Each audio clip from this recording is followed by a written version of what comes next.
Assalamualaikum warahmatullahi wabarakatuh. Saya Siti Fatimah, calon guru penggerak angkatan 8 dari SMP Negeri 1 Kosambi, Kabupaten Tangerang. Nah, saat ini saya ditemani oleh Ibu Titi Ambarwati. Beliau adalah guru IPA di kelas 9 dan mengajar di SMP Negeri 1 Kosambi.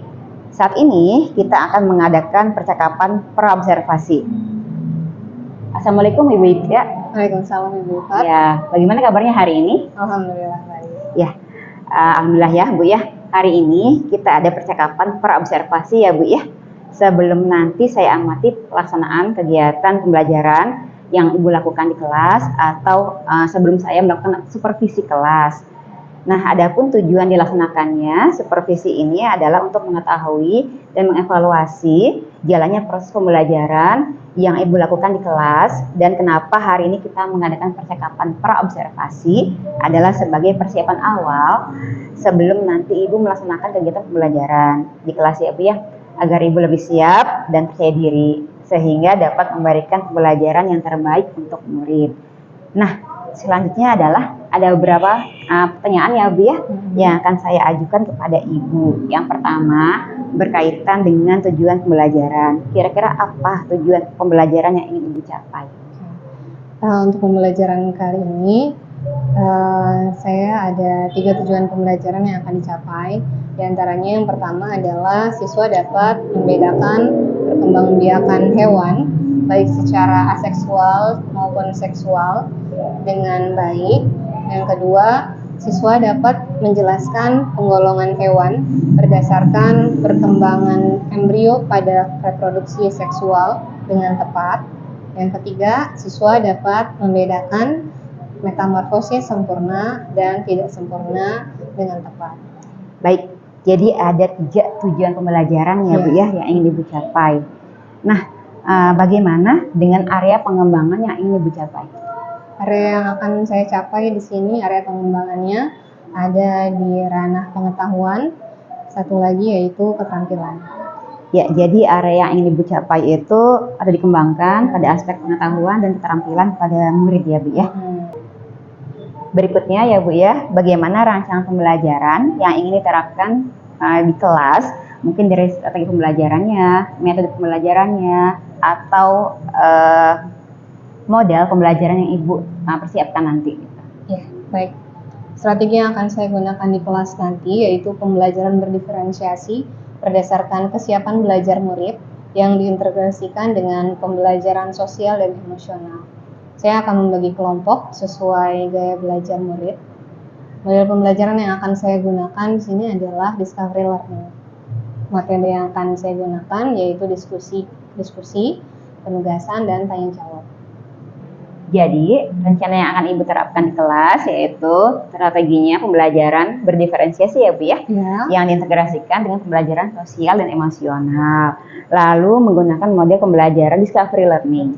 Dan metode yang digunakan yaitu penugasan, tanya jawab, dan juga diskusi ya Bu ya. Ya, betul. Ya, bagaimana dengan media pembelajaran Bu? Media apa yang akan digunakan pada saat nanti pembelajaran yang akan Ibu terapkan di kelas? Karena pembelajaran yang akan saya terapkan adalah pembelajaran berdiferensiasi, maka ada 3 media pembelajaran. Yang pertama adalah video pembelajaran, yang kedua buku teks atau buku paket, yang ketiga adalah peta konsep. Baik, ya. Jadi ada 3 ya yang akan digunakan ya medianya ya. Lalu kira-kira kapan dan di kelas berapa Ibu akan melaksanakan kegiatan pembelajaran ini? Kegiatan pembelajaran ini akan dilaksanakan di hari Jumat di jam 7.40 sampai 9 pagi. Jadi di jam pertama dan jam kedua. Oh gitu ya Bu ya. Ya. Jadi nanti hari Jumat pada pukul 7.40 saya akan datang ke kelas Ibu. Saya akan melakukan supervisi kelas ya Bu ya. Saya akan melihat dan mencatat hal-hal apa saja yang akan terjadi dalam kelas. Begitu ya Bu ya. Dan nanti setelah Ibu melakukan observasi atau kegiatan pembelajaran dalam kelas, kita akan mengadakan kembali Bu percakapan Yang terakhir yaitu percakapan pasca observasi yang akan didampingi oleh pengajar praktik. Begitu ya Bu ya. Sebelum kita akhiri percakapan ini, kira-kira apa yang sudah Ibu dapatkan dari hasil percakapan praobservasi ini? Berdasarkan hasil perbincangan kita ya Bu ya, saya di sini jadi ada gambaran untuk pembelajaran yang akan saya lakukan di hari Jumat nanti terkait tujuannya, medianya, strategi dan modelnya seperti itu. Dan insya Allah akan membuat saya lebih percaya diri dalam mengajar. Ya, baik Bu Ditya. Terima kasih Bu Ditya sudah menyempatkan diri dalam percakapan praobservasi ini. Sampai bertemu di kegiatan observasi hari Jumat ya Bu ya. Baik, siap. Demikian percakapan praobservasi hari ini dengan Ibu Ditya Ambarawati, yaitu guru IPA di kelas 9. Sampai jumpa di kegiatan percakapan berikutnya, yaitu pasca observasi. Terima kasih. Wassalamualaikum warahmatullahi wabarakatuh.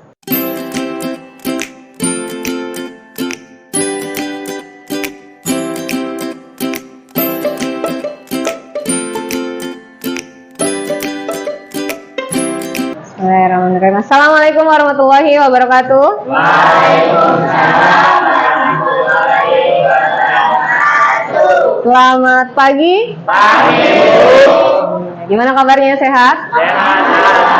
Alhamdulillah, luar biasa. Hari ini kita bertemu lagi di hari yang cerah, di hari yang bahagia ini, ya kan? Kita akan memulai pembelajaran kita di hari ini. Tapi sebelumnya mari kita berdoa terlebih dahulu. Silakan dipimpin oleh ketua kelas. Teman-teman sebelum kita mulai belajar, kalau kita berdoa masing-masing berdoa dimulai. Doa selesai. Beri salam. Assalamualaikum warahmatullahi wabarakatuh. Waalaikumsalam warahmatullahi wabarakatuh. Bu absen dulu ya. Sambil dia siapkan bukunya. Bu absen dulu.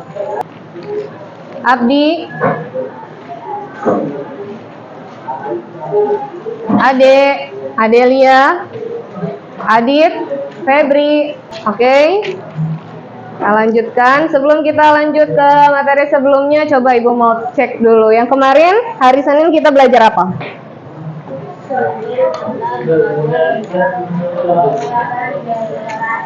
Perkembangbiakan generatif pada gimnospermae ya. Ya, masih ingat nggak? Coba kalau gimnospermae itu ciri-cirinya gimana? Berbiji terbuka atau tertutup? Terbuka. Terus apa lagi ciri-cirinya? Tidak ada daging buahnya. Lalu alat perkembangbiakannya pakai apa? Strobilus jantan dan betina. Strobilus jantan pada akhirnya akan menghasilkan serbuk sari, Strobilus betina pada akhirnya akan menghasilkan sel telur. Karena ini perkembangbiakan generatif, maka ada proses perkawinan ya, ada proses fertilisasi. Siapa yang kawin? Sel telur sama sel spermanya. Lalu setelah gimnospermae ada juga tumbuhan paku sama tumbuhan lumut ya. Tumbuhan paku sama tumbuhan lumut awalnya dia pakai apa dulu berkembang biaknya? Pakai spora. Kalau di tumbuhan paku spora jatuh menjadi protalium, betul. Terus membentuk gamet, ada antheridium sama archegonium. Antheridium menghasilkan sperma, archegonium menghasilkan sel telur. Sel sperma dan sel telur bersatu menjadilah zigot. Lalu zigotnya membesar menjadi tumbuhan paku. Di tumbuhan paku akan bisa menghasilkan kotak spora atau sporanium. Di dalam kotak spora ada sporanya yang kecil-kecil dan terus seperti itu. Gitu ya. Nah, kemarin kita sudah belajar tentang tumbuhannya. Kita balik lagi kemarin bahwa makhluk hidup itu ada 3 jenisnya ya. Apa aja ya? Manusia, hewan, satu lagi, tumbuhan. Pintar. Jadi makhluk hidup itu ada 3, ada manusia, ada hewan, sama ada tumbuhan.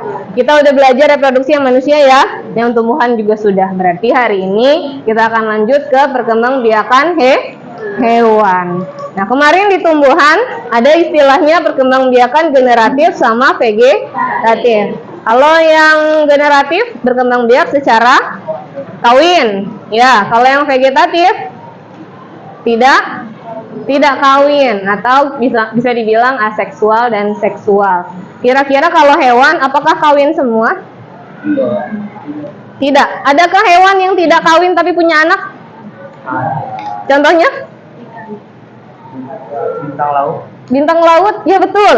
Bintang laut, Patrick Star ya. Nah, tepuk tangan dulu dong buat Dai, keren banget ya. Ya, Dion pengetahuannya. Jadi bintang laut atau Patrick Star ternyata dia bisa berfragmentasi namanya. Jadi dia tanpa harus kawin, dia sudah bisa memperbanyak diri. Caranya bagaimana? Tinggal kamu potong saja bagian tubuhnya, misalnya tangannya si Patrick kamu potong, terus nanti si Patrick yang tangannya hilang akan tumbuh tangan baru, si tangan tadi akan tumbuh Patrick yang baru. Seperti itu. Ya, semudah itu mereka memperbanyak diri. Hakikatnya balik lagi reproduksi itu adalah untuk melestarikan keturunan ya, supaya tidak punah. Seperti yang kita tahu juga bahwa banyak hewan yang sudah mulai punah. Misalnya ada penyu, ada orangutan Kalimantan, ada harimau Sumatera dan lain sebagainya. Nah, hari ini kalian akan belajar kelompok. Ada kelompoknya kemarin sudah kita bentuk ya. Ada berapa? 8 ya? Ada 8 kelompok. Pembentukan kelompoknya sesuai dengan gaya belajar kalian. Sesuai asesmen diagnostik awal. Di awal pembelajaran Ibu tanyakan ya, kalian lebih suka belajar dengan cara apa? Masih ingat nggak? Ingat kan? Jadi sudah dibuat kelompoknya. Nah, nanti ada kelompok 1 sampai 8. Silahkan kalian belajar sesuai dengan gaya kalian masing-masing. Ada yang sukanya baca, berarti silahkan kalian baca bukunya dari halaman 90, bukunya buku paket ya, di halaman 90 sampai 102. Kalau yang sukanya nonton video, silahkan kalian keluarkan handphonenya, lalu kalian tonton videonya, nanti Ibu kirim linknya via grup. Lalu kalau yang sukanya dengan gambar-gambar atau warna-warni, Ibu sudah siapkan peta konsep. Peta konsep itu seperti ini. Gitu ya. Jadi apa saja akan kita pelajari? Yang pertama yang harus kalian cari informasi atau yang akan kita pelajari, yang akan kita cari informasinya pertama adalah tentang perkembangbiakan hewan. Tadi perkembangbiakan hewan itu ada seksual, ada aseksual. Silakan kalian cari informasinya, gali dalam-dalam seksual itu apa, aseksual itu apa, jenisnya apa saja. Yang kedua adalah kalian akan mencari informasi tentang metamorfosis. Tahu metamorfosis? Pernah dengar istilahnya? Pernah? Ya, jadi nanti kalian akan gali macam-macam metamorfosis. Ada metamorfosis sempurna, ada metamorfosis tidak sempurna. Nanti kalian akan mencari perbedaan-perbedaannya dan menggali lebih dalam lagi. Ya? Nanti dicari infonya ya. Oke, sekarang silahkan kalian duduk bersama teman kelompoknya. Silahkan diatur sedemikian rupa. Sok, pindahin bangkunya, pindahin mejanya.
Oke, diskusinya sudah selesai. Sekarang saatnya kita untuk presentasi ya. Tapi sebelum presentasi, Bu mau dengerin dulu suaranya. Kalau ketawa suaranya gimana? Kalau ya, coba dengerin perintahnya ya. Buka mulut tertawa 1 kali. Buka mulut tertawa 2 kali. Buka mulut tertawa 3 kali. Buka mulut tertawa tanpa suara. Bagus, semuanya fokus. Sekarang kita mau diundi atau mau dengan sukarela? Saya Bu duluan. Ya, selanjutnya kelompoknya Dejiro silakan. Assalamualaikum warahmatullahi wabarakatuh. Assalamualaikum warahmatullahi wabarakatuh. Kami dari kelompok 5 akan presentasi tentang perkembangbiakan pada hewan. Kelompok kami terdiri dari Steven, Adit, Dejiro, Yosia. Steven, Adit, Di sini Dejiro kami akan sama menjelaskan perkembangbiakan vegetatif dan generatif. Tanpa adanya fertilisasi dan menggunakan bagian tubuhnya. Ada fertilisasi terjadi proses perkawinan dan ada peleburan umum dan sperma. Nomor 2, perkembangan vegetasi juga dibagi menjadi 3, yaitu membentuk tunas. Contohnya ada ubur-ubur. Fragmentasi hewan membelah diri, contohnya bintang laut. Parthenogenesis, yaitu perkembangan individu baru menjadi sel telur tanpa pembuahan atau fertilisasi, contohnya ada hewan lebah, tawon, semut, kutu daun, dan kutu air. Yang selanjutnya perkembangan generatif atau seksual. Dari jenis fertilisasinya bisa dibagi menjadi 2, yaitu internal dan eksternal. Dan kalau dibedakan berdasarkan kelahiran dan embrionya dibagi menjadi 3, vivipar, ovovivipar, dan ovipar.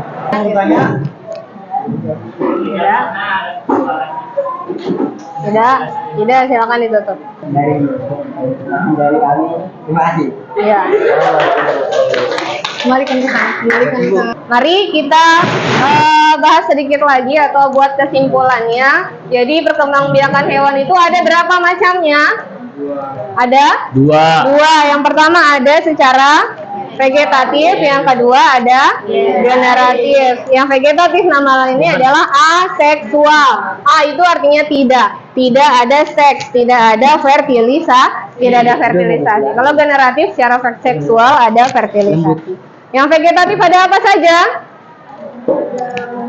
Membentuk tunas, terus fragmentasi, satu lagi parthenogenesis, betul. Kalau yang seksual berdasarkan fertilisasinya, ada fertilisasi internal, ada fertilisasi eksternal, betul.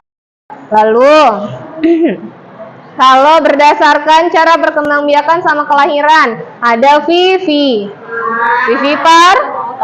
ovipar, sama ovovivipar. Kalau yang melahirkan yang mana? Vivipar. Kalau bertelur melahirkan?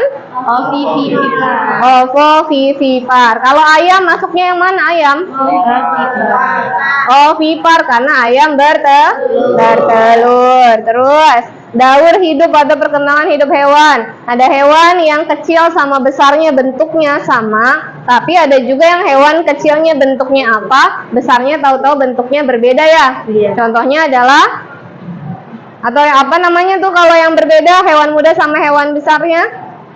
Hewan muda sama hewan dewasa yang berbeda namanya apa? Metamorfosis. Ada berapa metamorfosis jenisnya? Ada 2, ada metamorfosis sampurna sama tidak sampurna. Kalau yang sampurna contohnya apa? Kupu-kupu, lalat, nyamuk. Kalau yang tidak sempurna, kecoa, laron. Ardan suaranya luar biasa. Ya, seperti itu. Sampai sini ada yang mau ditanyakan tidak? Ya udah. Kalau misalnya tidak ada, berarti Ibu anggap sudah paham semua. Iya? Oke. Coba Ibu mau cek. Yang bisa jawab angkat tangannya yang tinggi. Kalau lebah, dia berkembang biak dengan apa? Angkat tangannya. Iya? Parthenogenesis, betul, Deijiro. Kasih tepuk tangan dong buat Deijiro. Satu lagi, terakhir. Jadi, apa bedanya seksual sama aseksual? Aseksual berarti reproduksi hewan tanpa melewati Cakep. sterilisasi. Terus? Kalau seksual terjadi perkawinan antara hewan jantan dan betina lain melalui proses pernikahan terjadi sterilisasi. Cakep, betul ya kata Zit ya. Tepuk tangan lagi dong. Betul tadi kata Zit. Berarti kita sudahi pembelajarannya kali ini. Minggu depan di hari Senin jangan lupa kita mau bahas kisi-kisi untuk PTS. Dan di hari Jumat depan nih kita akan mulai PT. Terima kasih untuk kehadirannya dan untuk atensinya. Ibu tutup. Akhiri wassalamualaikum warahmatullahi wabarakatuh.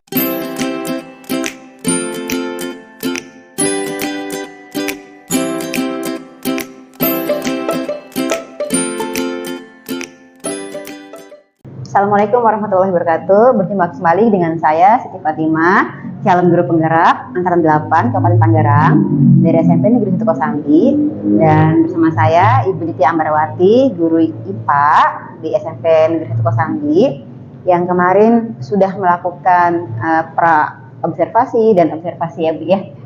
Nah, di percakapan kali ini yaitu percakapan pasca observasi, kita akan membahas mengenai apa saja yang sudah dilakukan kemarin di observasi, dan saya juga akan memberikan pertanyaan-pertanyaan terkait jalannya observasi kemarin ya Bu ya, di kelas atau supervisi kelas yang sudah Ibu lakukan. Lalu percakapan ini juga dengan tujuan mengevaluasi sejauh mana proses pembelajaran yang sudah Ibu lakukan di kelas, begitu ya Bu ya. Nah, baik Ibu, pertama yang ingin saya tanyakan adalah bagaimana perasaan Ibu ketika melakukan pembelajaran di kelas kemarin ketika observasi atau supervisi kelas?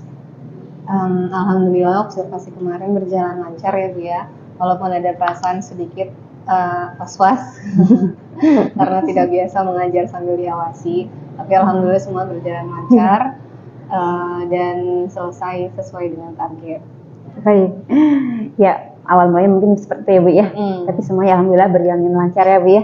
Nah, yang kedua yaitu pertanyaan berikutnya, di aktivitas pengembangan ya Bu ya, waktu di observasi kan Ibu sudah memberikan aktivitas pengembangannya apa saja, area pengembangan di pembelajaran yang kemarin apa saja, boleh diceritakan kembali Ibu area pengembangan yang Ibu lakukan kemarin di observasi.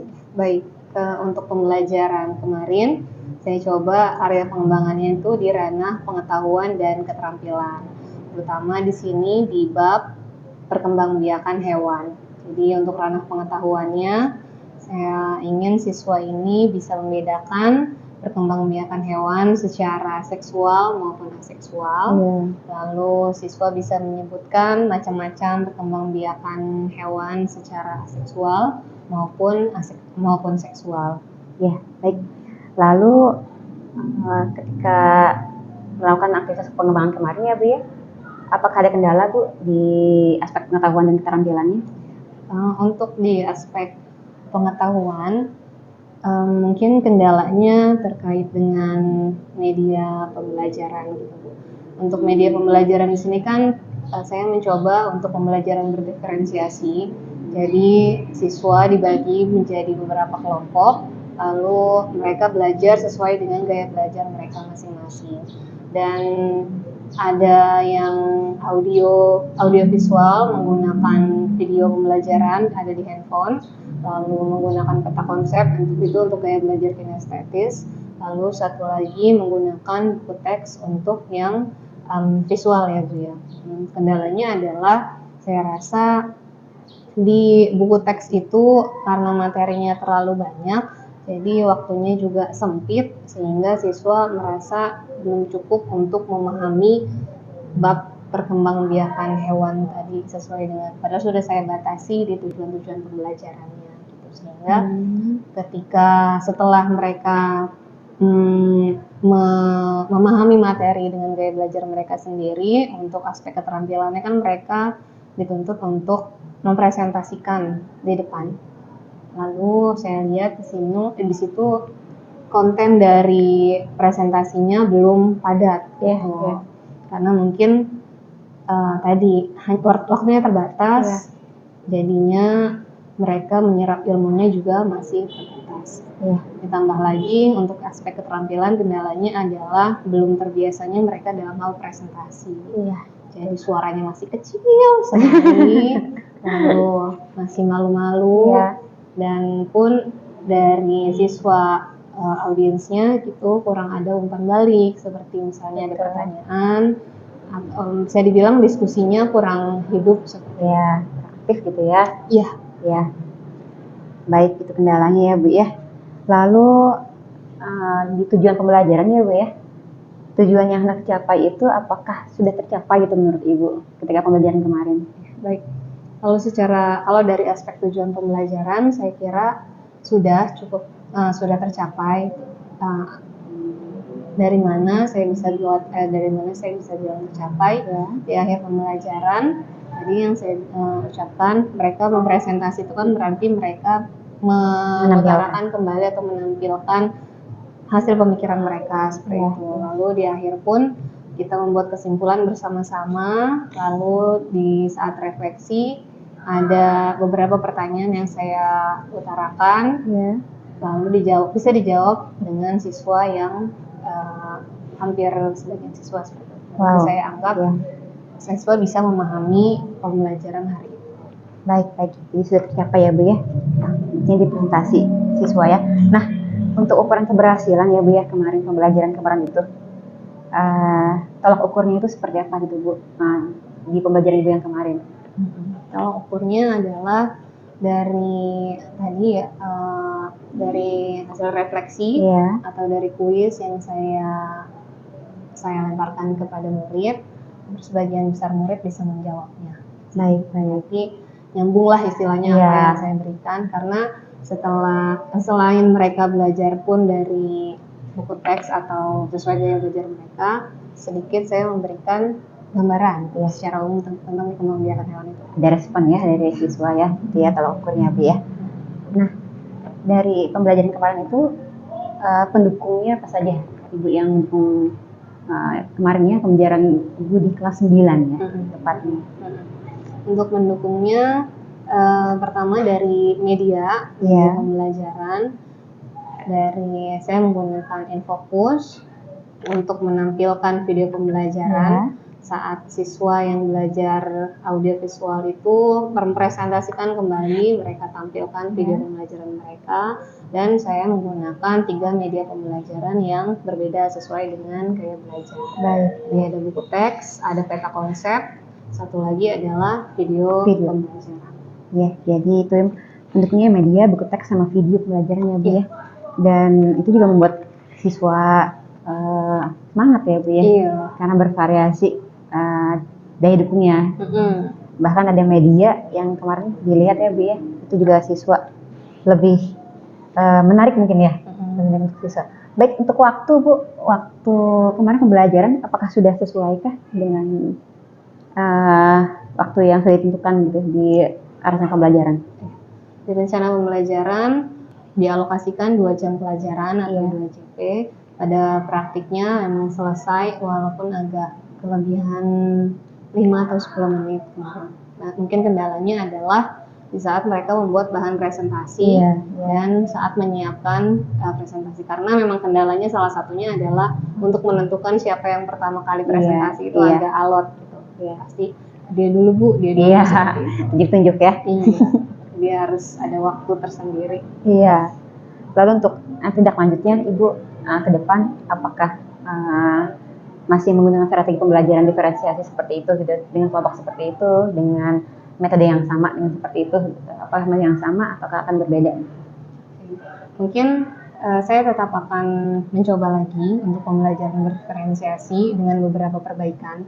Di antaranya adalah mungkin untuk yang gaya belajar visual, bisa saya buatkan handoutnya yang lebih sederhana dan lebih menarik untuk dibaca, sehingga siswa lebih interest, lebih Menarik gitu ya? lebih menarik untuk mempelajari bab tersebut dengan menggunakan tulisan yang menarik atau menambahkan gambar seperti itu. Dan di rencana pembelajaran pun mungkin juga di tujuan pembelajaran mungkin dikurangi. Kemarin kan saya ada 3 tujuan pembelajaran. Iya.